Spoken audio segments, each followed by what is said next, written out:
here. My name is Manya Arora and today I am going to host this session. I request all the attendees to kindly maintain the decorum during the session, to keep their videos on and microphone off for the smooth flow of the session. The feedback form will be circulated in the end of the session and it is compulsory for all to fill out the feedback form.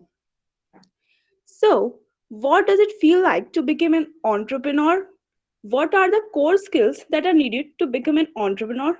Are you curious to know about it? So, today we have with us Ms. Vanna Tolani. She is a venture advisor, founder, and a CEO at Convanto. She has been awarded as one of the top 10 women leader in wealth management 2021 and Women Entrepreneur of the Year 2021. Today, she will be enlightening us on the topic of skills you need to be a successful entrepreneur. We welcome you to this session, ma'am. It is a pleasure to have you, ma'am. Thank you. Over to you, ma'am. Hi everyone, good evening to all of you. And once again, thank you for having me here. First of all, I want to thank all of you to come here on a Saturday evening. All you youngsters, spending your time on this webinar. Firstly, I'll quickly introduce all of you to myself. I was in Singapore and Jakarta for 15 years in investment banking, and I had my own family office fund there. This is my 7th year back in India. I did investments, then I went back to advisory. Currently, I'm connected with 300 investors globally, and we pick up global deals. We are sector agnostic. Typically, we do a $1 million to $50 million. Apart from this, I've given 200 talks that can be seen on my website and YouTube.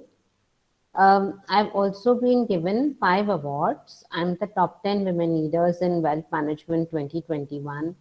My brand Convanto comes under the top 10 women entrepreneur brands along with Nika. My company has been awarded as the top 10 consulting firms in India led by a female founder. I've been awarded as the Women Entrepreneur of the Year 2021. And also in January, I was awarded as the top 10 futuristic women in India, along with Nika in 2022. Now, before I start the session, would just humbly request you all to keep your microphones on mute and keep your videos on. That way I can see all your faces. After the session, I'm open to questions. You can route them through Manya or the chat box or directly ask me. So let me start the session. I'll just share my screen.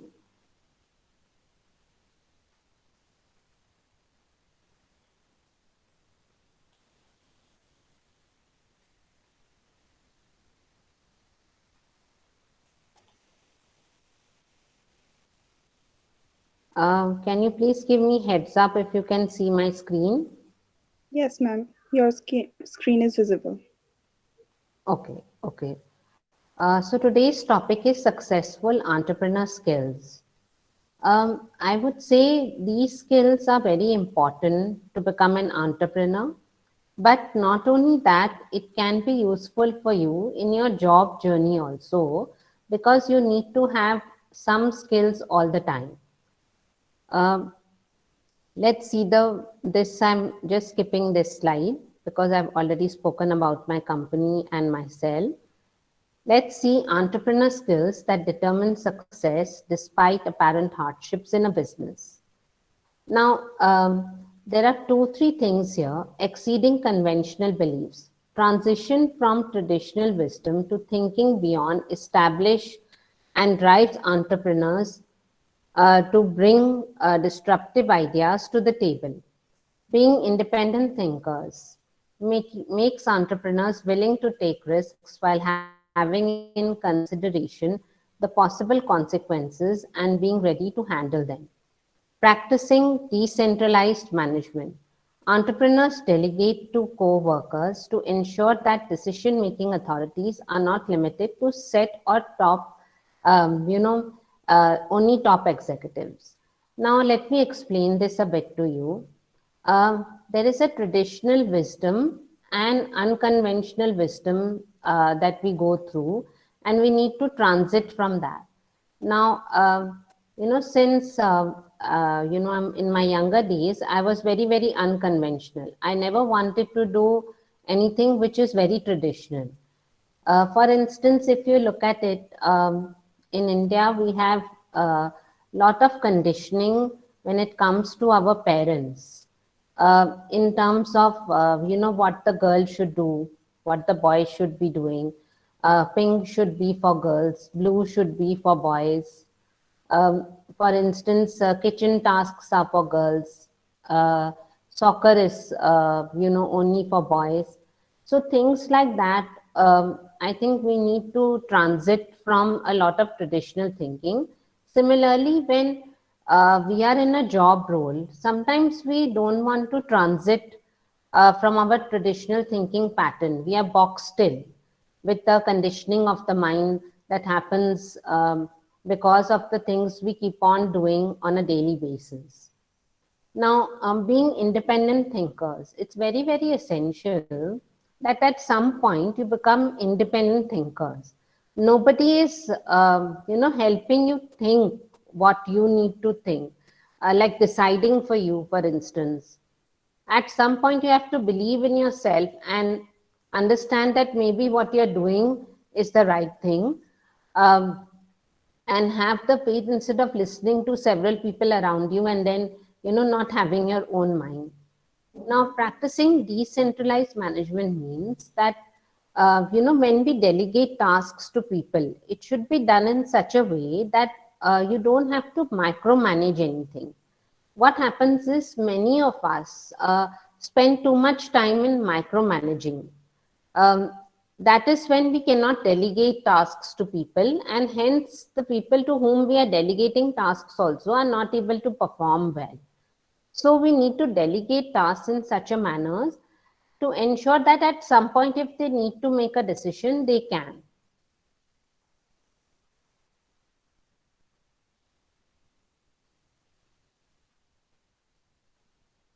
Sorry, this is a bit shaky today. What does an entrepreneur need to be?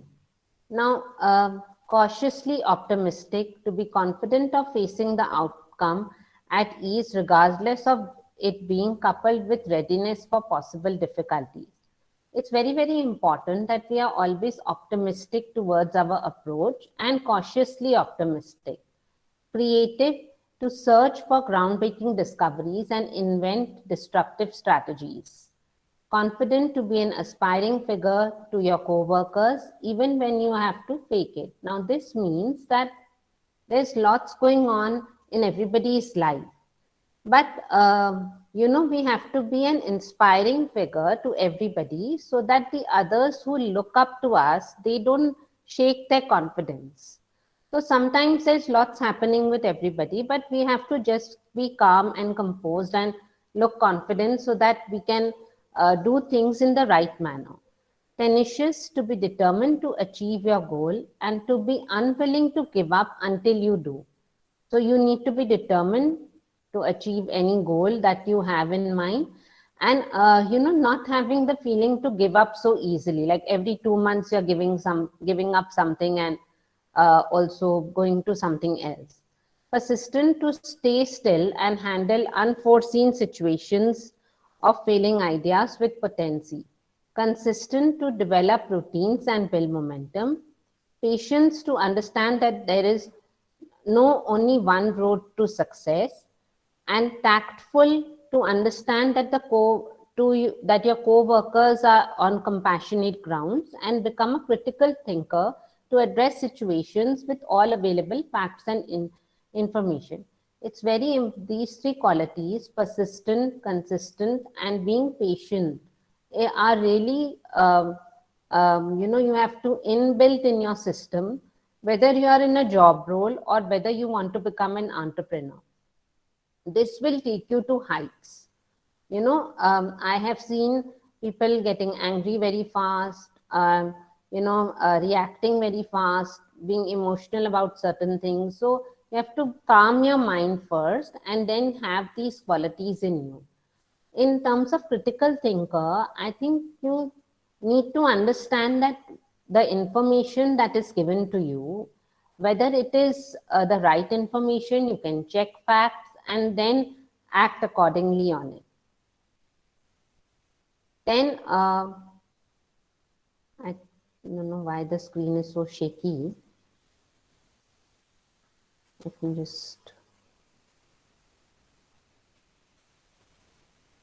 yeah. Hard skills every entrepreneur need to learn. Marketing skills to help entrepreneurs build a wide and solid network of like-minded people who can ultimately be resourceful. You need to have the right set of marketing skills. Now, I have seen during the period of COVID, many CFOs, CEOs, CTOs, COOs lost their job. So they had to switch to maybe entrepreneurship. Because of that, they didn't know some basic tools to enhance your LinkedIn, to keep your website in order, to use WhatsApp story for business, Facebook story for business, Instagram story for business. So I think you need to have a wide network of like-minded people. When we get into any organization or when we become an entrepreneur, it is very, very important to build your human capital. Essentially, your human capital is more helpful to you than your financial capital because that brings in more value add to you at any point and given time. Management skills to be able to delegate tasks effectively, not just passing on tasks to subordinate, but with vision and confidence and persistence. So, you have to have these qualities in you when you are into a management role. Social skills, despite business having to do with lot of marketing and not the founding entrepreneur should know how to sell their idea, not only to customers, to investors and fellow entrepreneurs.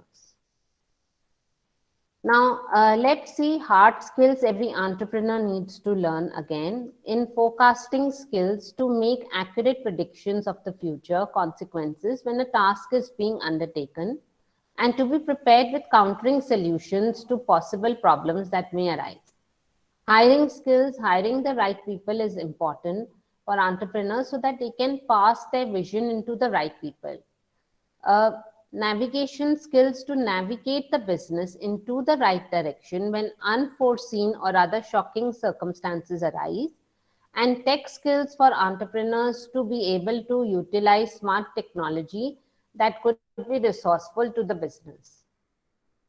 Hard skills every entrepreneur needs to learn and implement. Financial skills, financial literacy or budgeting is very, very important. Making smart and right investments, borrowing wisely, keeping personal and business finance separate, and being responsible to deal with financial challenges. Now, there's a very important point, how to keep business and finance separate. We have faced founders that have, after got investments, bought a car or used the money to treat cancer. After the entrepreneur gets investments, it's very, very important that they utilize the funds only for business and not for personal use, because we have to definitely keep personal and business things separate. Now, delegation. The key to effectively leading, directing, managing, and controlling people to work in an organized manner. An entrepreneur is a leader to many, and leaders don't find their way to make people work through micromanaging. The tone is rather set by forecasting skills. So, like I mentioned, that we have to stop micromanaging and look at the larger picture. Too many of us want to be perfectionists and we want to micromanage every little thing that comes to us. So forecasting skills to make accurate predictions of the future consequences when a task is being undertaken, and to be prepared with countering solutions to possible problems that may arise. Tech skills for entrepreneurs to be able to utilize smart technology that could be resourceful to the business. Hiring skills, hiring the right people is important for entrepreneurs so that they can pass their vision into the right people. Navigation skills to navigate the business into the right direction when unforeseen or other shocking circumstances arise. Then skills that distinguish an entrepreneur from an employee. Entrepreneurs live for risks while employees fear away from taking them. Uh, so, we essentially, there is this quality, being a risk taker. Being an entrepreneur, we need to be a risk taker so that we can remove our fears away. And being an employee, also, we should never fear from taking any decision or risk, because that is what generally employees do. um, they are very fearful of taking a decision because they are so boxed in with their 9 to 5 job, getting salary at the end of the month. So these factors, having a position and fearing to lose that, essentially that position. Entrepreneurs make and break plans while employees merely follow them. Entrepreneurs plan on making money while employees care about getting money. Entrepreneurs specialize in everything associated with the business, while employees restrict themselves to departments.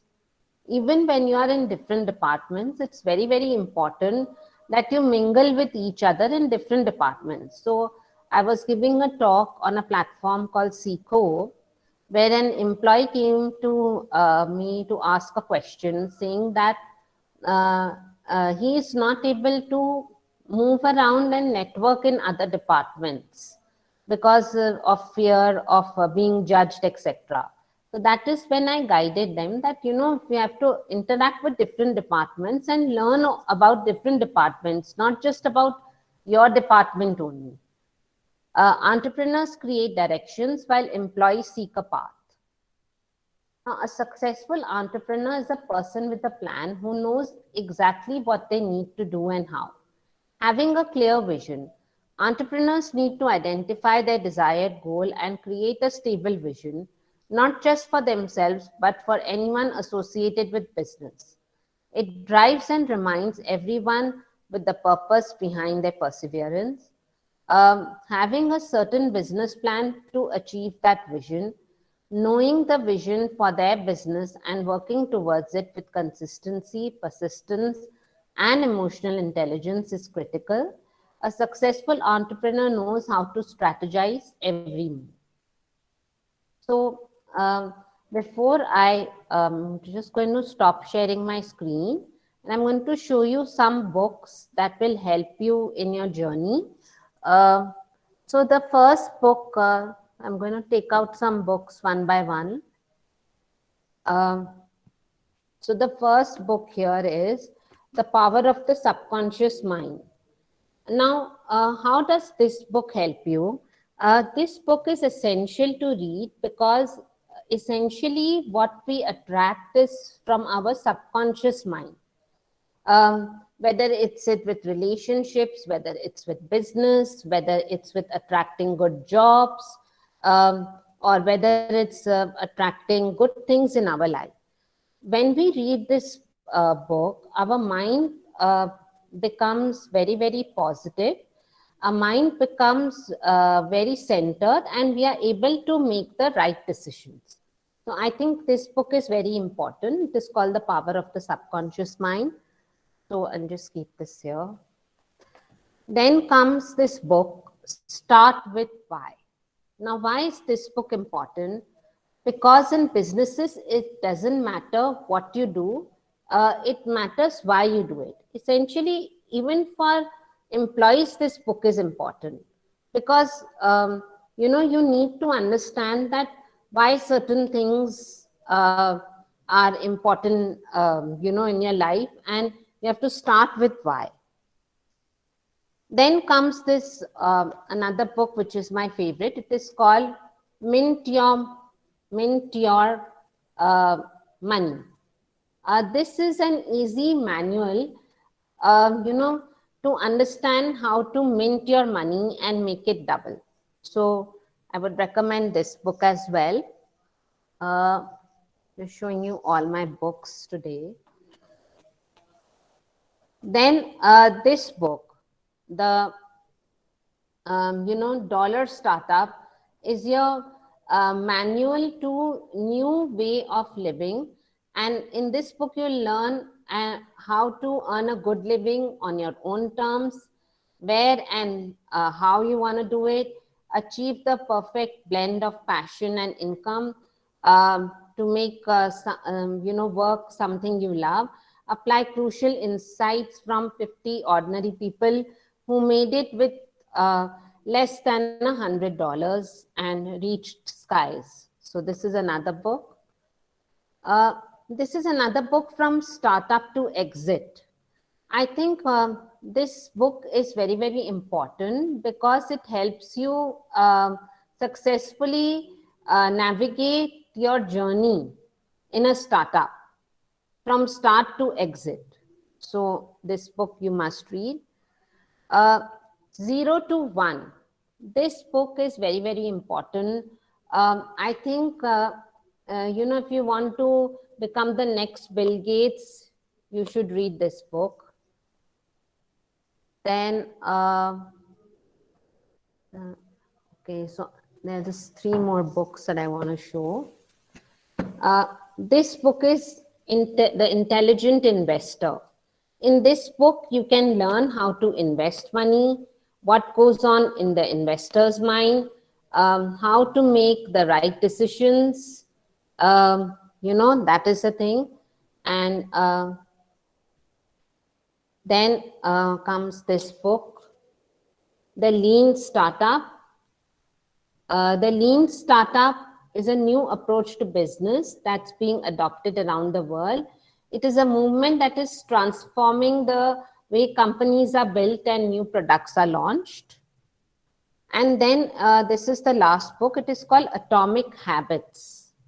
If you are facing challenges with your habits, I think it is very important that you read this book. Mohammed Nadeem, could you please switch off your camera? Manya, could you please remove Kindly. that person? It's a funny thing. It's spoiling the whole webinar. This is the book which is called Atomic Habits. I've showed you these books because in all my webinars, many people ask me what books to read. Hence, I decided that I could show you all my books today so that you can pick up any good book, start reading, and do reach the skies. There are 2 more books that I forgot to show you. One is The Secrets of Success, and this one is The Smart Startup. I think you should start reading some good books. It will help you develop your skills. I'm open to taking questions now. Anybody who wants to ask questions, please, you may ask. Just You all can ask question in the chat box, so ma'am will answer. yeah.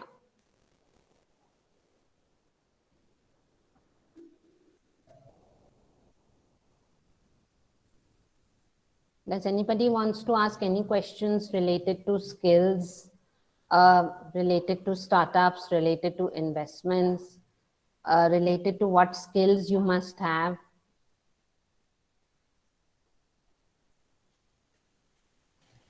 Ma'am, I have one question. Yeah. Like I have a startup idea. So what should be like if I will be saying that what could be the biggest mistakes I can avoid when I will be, building up my startup. So could you please help me in that? See, it is very, very important to invest your own money at the first stage when you're building your startup. Do a job, save some money, then invest in your own startup. If you invest the money in your own startup, which is your own hard-earned money, then you will understand that what is the importance of it. That is the first step. The second is that we need to have a pitch deck, a business plan, a financial model and valuation to start off with. these are the basic documents you must have. The company should be private limited. There should be 2 to 3 co-founders. Uh, the team should be complementary and the idea should be disruptive. If you have all these things in order, it is easy for you to get investments. Also, having a CFO on board, advisor on board, investment banker on board helps you a lot to reach the right places with the right plan, essentially. All right, ma'am. Thank you. Ma'am, Yeah, there's a question in the chat box. So yeah, I'm reading it so you can answer easily. Okay. So, ma'am, okay. as a fresher, what skills we must have? As a Fresher. so now this is another thing. You know, when we are in college, when we are in corporates, we mingle in different departments. Even when we are at our homes, we don't, tell each other what our skills are. We have you ever gone to somebody and said, maybe your skill is designing and you should try this, it might work. So you have to identify your friend's skills, also identify your own skills. As a fresher, you need a lot of skills. Firstly, characteristic skills are very, very important. How authentic you are, how humble you are in your approach. um, Not only that, you need to also have basic skills of excel, um, which is very important. Presentation skills, when you start as a fresher, make sure that you understand a little bit of digital marketing, if not all, because that is, we have all gone digital nowadays. So it's essential, to have certain digital marketing skills as well. Ma'am, second question is, could you give some strategies to how to initiate with limited funding and limited team? See, first of all, you need to have a private limited company. If you don't have a private limited company, you will not get equity investments. Having a limited team is okay, but it should be complementing each other. That is very, very important. When you start fundraise, it is very important to have your pitch deck, your business plan, financial models and valuations made by a professional, because essentially they help you create the right story, uh, which sells and the investor get attracted to it. That is very, very important. Apart from this, you need to reach out to the right funds. If it's a food company, they reach out to a food investor, not a tech investor. If it's a a company, they need to reach out to a tech investor, not a food investor. So I think these are some of the things you should keep in mind. Okay, ma'am. So the next question is, why has fundraising become a benchmark for startup success? Fundraising, is not a benchmark essentially. If you are able to bootstrap your company on your own, you don't need to go for a fundraise.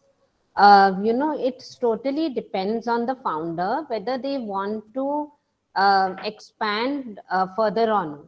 Now, what happens is, say for instance, a company has reached a turnover of 2 crores, but every year they are just doing 2 crores and they are just stuck at that. So at that point, the founder takes a decision that this is the time I need to take an equity investment, because maybe they want to spend in the technology, building up, expanding their team, doing lots of other things, which will essentially expand the company on the whole. So I don't think it's a benchmark that you need to do fundraising. If you don't want to do, it's totally fine. I mean, there's no have to that you have to go for fundraising. You can always bootstrap and get success as well. Okay, ma'am. So the next question is, how to be a successful entrepreneur while maintaining work-life balance? It's very easy. In fact, you can plan your day well. Start with morning walks, yoga. Give as much as time as you would give in an office as an employee. You can give to your work that much time. Take Saturday, Sundays off. You can even take your work on holidays because you are an entrepreneur. You are not answerable to anybody. So, you can work from anywhere essentially. Say, for instance, I'm in Gurgaon and I want to go to Bangalore for a holiday. On my holiday, I can also do my work. I mean, I'm not essentially answerable to anybody. So I mean, you can always maintain a good work-life balance when you are an entrepreneur rather than when you are an employee, because as an employee, you're already too stretched out, I feel, with targets, with working under somebody all the time, having fixed hours, having to report all the time. So I think as an entrepreneur, you have that a feeling to be on your own and just to do work and plan it well. So you can always maintain work-life balance in any way. Even as employees, you can maintain. You can go for your morning walks, then go for your work, and then come back and not look back at work, and then go back to work next morning and then look at it. So that's the way you need to figure it out. And when you are at work, you just think about work. When you are at home, you just think about home. Don't mix up the two all the time. Thank you, ma'am. We have another question in the chat box. So, how far is it practical for a college going student to start a startup if she already has a good idea to implement? Firstly, you have to vet your idea by somebody senior, a mentor, an advisor. Um, See how much you need to self-fund it, whether the idea is going to scale up or no, whether your idea will take you to skies or no. If you feel that you have that confidence and if it is destructive and all, then you can always take it forward. But it's always suggested that after college you work for a few years, gain the experience, save your own money, and then go into a startup. Then you will be able to understand everything. So while you're at work, you go to different departments, understand what's happening in different departments, because when you start your startup, you need to be an all-rounder essentially. Be a CEO, be know marketing skills to be able to do your own website, to be able to do a lot many things as a not just one particular thing like how you do in the job. Thank you, ma'am. So, we have another question in the chat box. Man, I have a question. Can I How go to ahead? deal Yeah, with yeah, your please. Yeah. uh, So, yeah. hi, Vandana. First of all, thanks a lot for this. So, just a quick background. I'm an ID Delhi graduate and founder of Tech Curators. I So, see. the question, which was asked by someone, it's I personally correlate to that. How to balance a work-life thing, while being an Hmm. entrepreneur. So, we have been doing this for 2 years. So, a follow-up question I have, right, which intrigues me personally. So when we hire people at Tech Curators itself, right? So people. So there are two kinds of roles. One is I'll say established line of business which is running, and you just need good managers over there, right? Hmm. And then Hmm. there are, I call it, projects or moonshots, right? New lines of business which we are going to do. Hmm. So Hmm. the dilemma is, should we involve same people in both the roles, right? And part time you do operations and part time you do strategy, or is it like hire separate teams and for, let's say, we have a project team at Tech Curator, so there you have separate people, and then you have for initiatives or strategy, you hire some different sets of people who are just coming in for uh, fixing a particular strategy, right? Or just giving that initiative to one person and then leaving that thing to the other person. Sir, your voice is breaking. uh, is it fine now? Yeah, Yes. it's better now. Yeah. So last thing I was saying, so how to navigate through this dilemma, Like, should you train and involve your current people, or should you hire a separate strategy team? See, essentially, if any of your team members are able to do multitasking and they are good at it, you can just take them in and they are willing to jump in. Uh, that way you don't have to really put in a lot of time to look for somebody new and then train them and then, also help them understand. And then after a few months, they'll be able to catch up with things. If you have somebody in your own system who has a lot of skills, just pick them up because you will fast track your work that way. Essentially, you need to see which is the faster way. And by, if you find somebody, who is outsider, who is even better at that and has better skills, you can always hire. But if you're in a rush, you can always pick somebody from other department who is capable enough to handle so many tasks and just fix up your work. I think that's very important. Uh, because it's very important that the person who's doing dual task is ready for it. If they are not ready for it, then it doesn't make sense. But if they are ready, they have the drive, then why not? So I think that you have to identify and observe who in your team is sharp and who is, with whose help your output is more. Essentially, if you're not getting the output with any employee, whether it's an outsider or an insider, doesn't serve a purpose. If you're getting outputs, then you can have anybody in your team who's capable. Understood.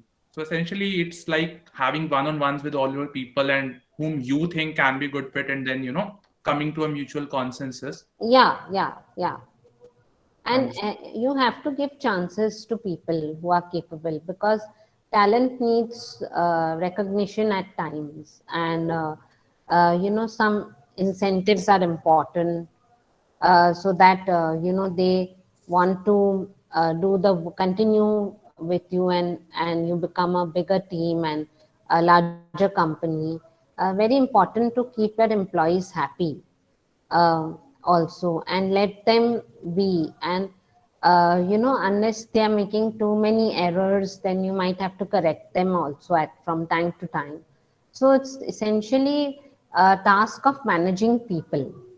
How you manage, that is another skill. Like, in my slide I had shown management skills. Yeah. Yeah, so that's the thing. Yeah. Thanks a lot. Thanks a lot. Yeah.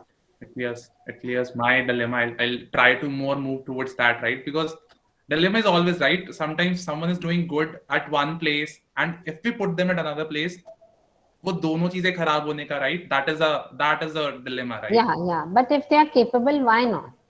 Hmm. खराब नहीं होगा शायद, हाँ, और अच्छा ही होगा. Let's be positive. right. Maya, I can go ahead with other questions. Yes, sir, sure. So, ma'am, we have a next question is how to deal with your clients and how to start conversation with them. How to deal with your clients is that it essentially depends on what you're selling. I mean, if you're selling chocolates, then you have to deal with those kind of clients in that manner. And essentially, client management is also a subject. I think it must be taught in MBA, or you should read books on how to do client management. How to acquire clients, there are different ways to acquire clients. What tools are you using to acquire clients? How you speak with them? How you treat people around you? I think that's also very important. So I'm not sure, because the question is not so specific actually. um, you know uh, is it specific to any particular product or anything? Then I can suggest, because it's a very generic thing, which there's so many things in which you require clients. Say, um, I mean, if you're selling a software, you require clients, then that is a different approach. Thank you, ma'am. So we have another question in the chat box. In the world of noise, how can we identify the right advisors for scaling up of our company? Uh, the world of noise, is that what it is? Yes, yes, ma'am. The world So is going to be noisy. Uh, it's how you deal with the noise and come out of that noise. yes, So, world is going to be noisy always. You will meet different kind of people. You will face different kind of storms, noises. You will face all kinds of things.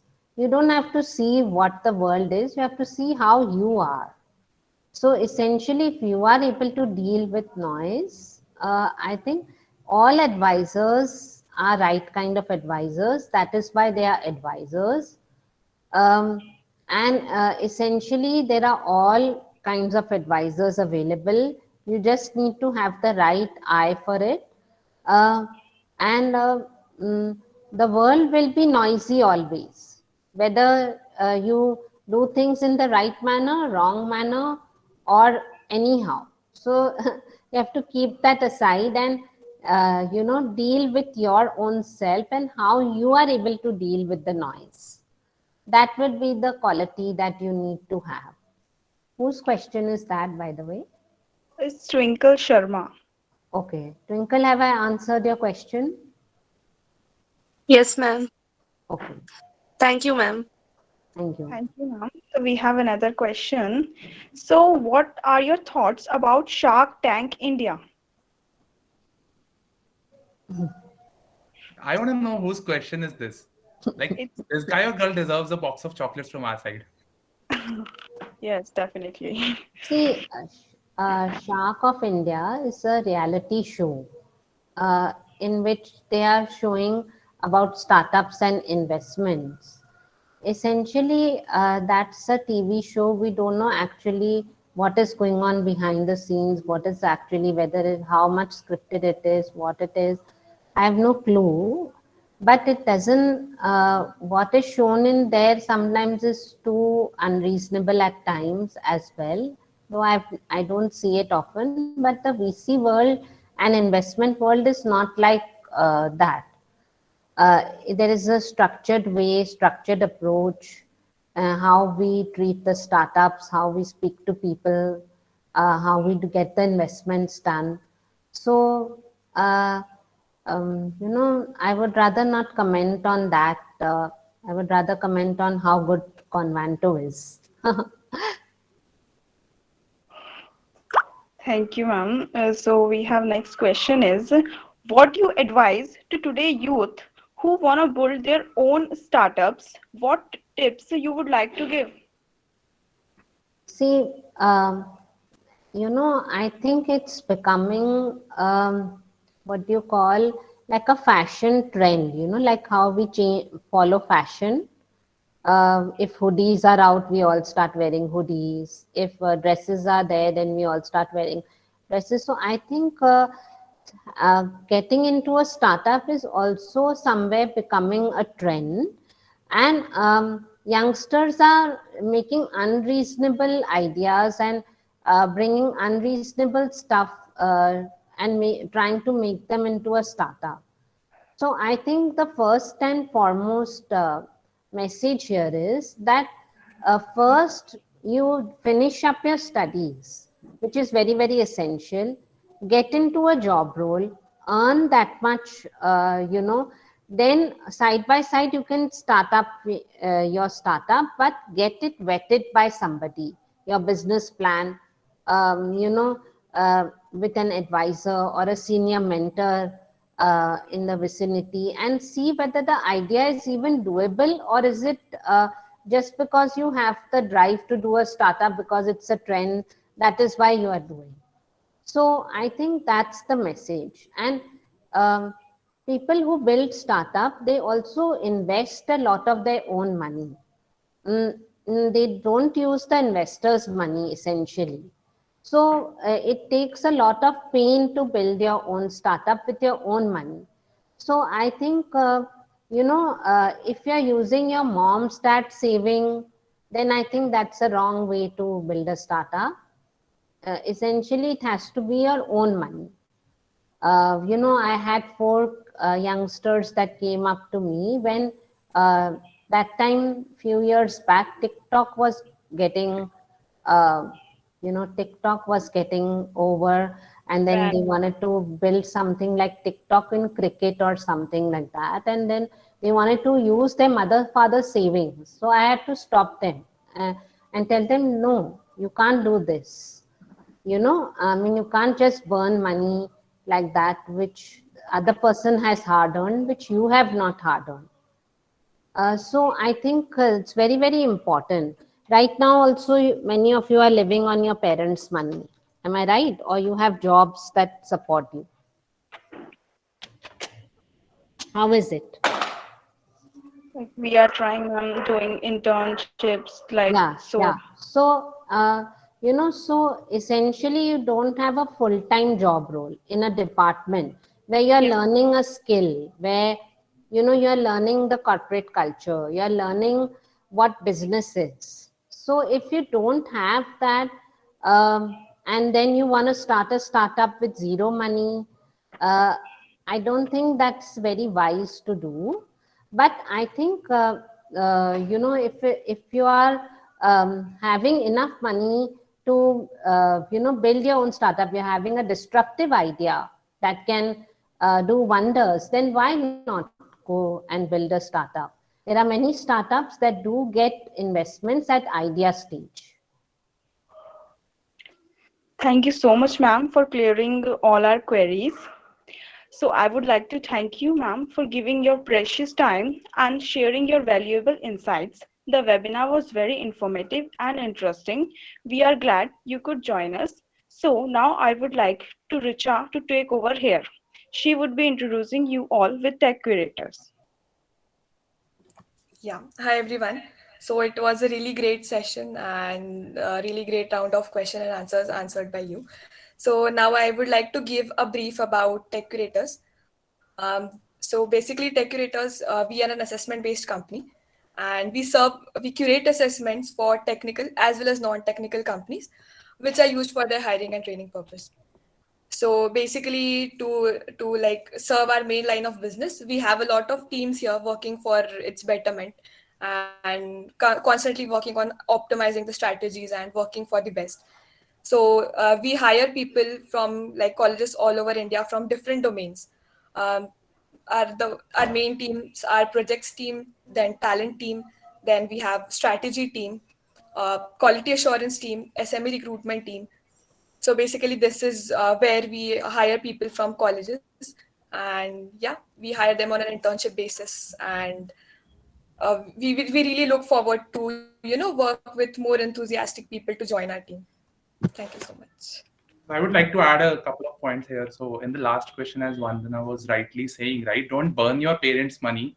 So I have an offer for all of you, right? Come work with us. We guarantee 2 years down the line, you will be capable enough to start your own startup, and you won't be burning any money, whatever you will be doing, right? Either it's a job or something. So when I say this, I'll back this up with data. So, people have worked with us for 6 months, even in their internships, and a lot of them have gone to, start their own companies, be it small scale businesses, and a lot of them are working with us in a very, very, senior fashion, or, just out of college, they are the ones who are leading a team of, 4 year, 5 year experienced people, and yes, they're able to do it, right? So we have to tell people of our organization to not reveal their ages, because a lot of times our managers are very younger than the real people who are working. So having said that, right, and plus adding to that, the startup thing which Vandana was saying, right, yes, there's a fad right now, and that is the real noise, right, where you need to differentiate yourself. If you really believe in something, so some time back, I guess Kunal Shah only, right, he said, keep you if you can't build or are not ready to build, join an early stage startup, and that's the best thing, right? Where if you can't be the first guy, be the second or third guy, and then eventually you can be first guy some years down the line. So if you guys know about Salesforce, right, and Oracle, right? So Larry Ellison's right hand was Mark Benioff for 10 years. He worked at Oracle for 10 years and uske baad he started Salesforce. Now, obviously, both of these companies are competitors to each other also. But Oracle's CEO, Larry Ellison, ka investment is also there in Salesforce. But, both of them are striving, and this guy worked for 10 years for Larry Ellison, right? And now he's become one of the most successful CEOs, one of the most successful founders. If you go and see, Salesforce is one of the only companies in tech or CRM. जिसने COVID में भी quarter on quarter 22% growth they have shown, right? So yeah, so there's not always one answer to solution in life, right? Startup current doesn't always mean go become the founder and jump off the cliff. I don't believe in that, right?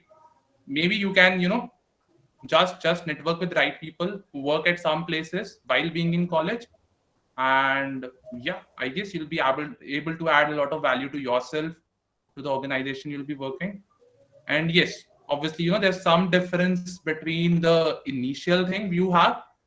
If you're able to sustain the same feeling for 6 months, 12 months, or 18 months, I guess that is the real thing, right, which is required. Because initially, if everything is very goody, it always feels good. I've earned 50,000, I've earned 1 lakh rupees or whatever. Macro level it looks very good, but micro is painful, right? So be prepared for that. Don't jump in because it's a bed of roses, because it's actually not. Yeah. So I hope, Vandana, you can also you'll also agree to some of these things, right?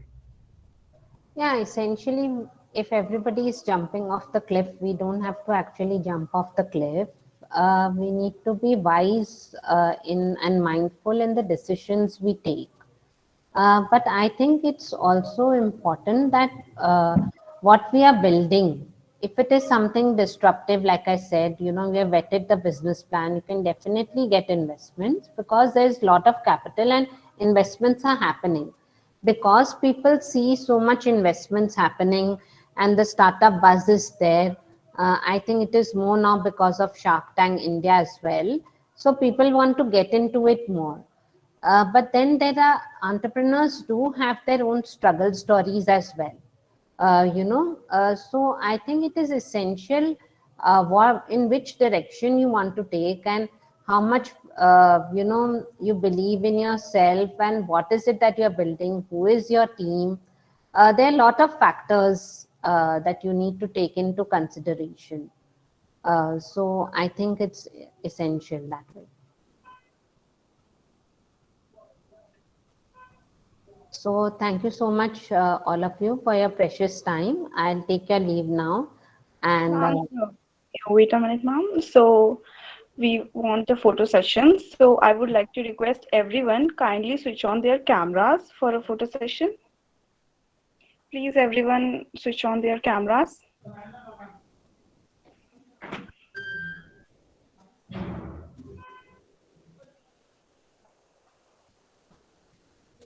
And all the attendees are requested to fill the feedback form.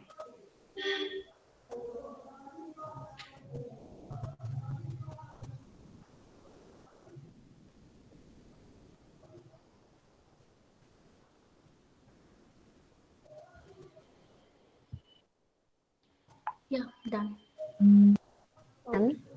Okay, thank you. Bye, everyone. Thank you, everyone. Stay positive, stay healthy, and please fill the feedback form. Thank you, ma'am. Bye.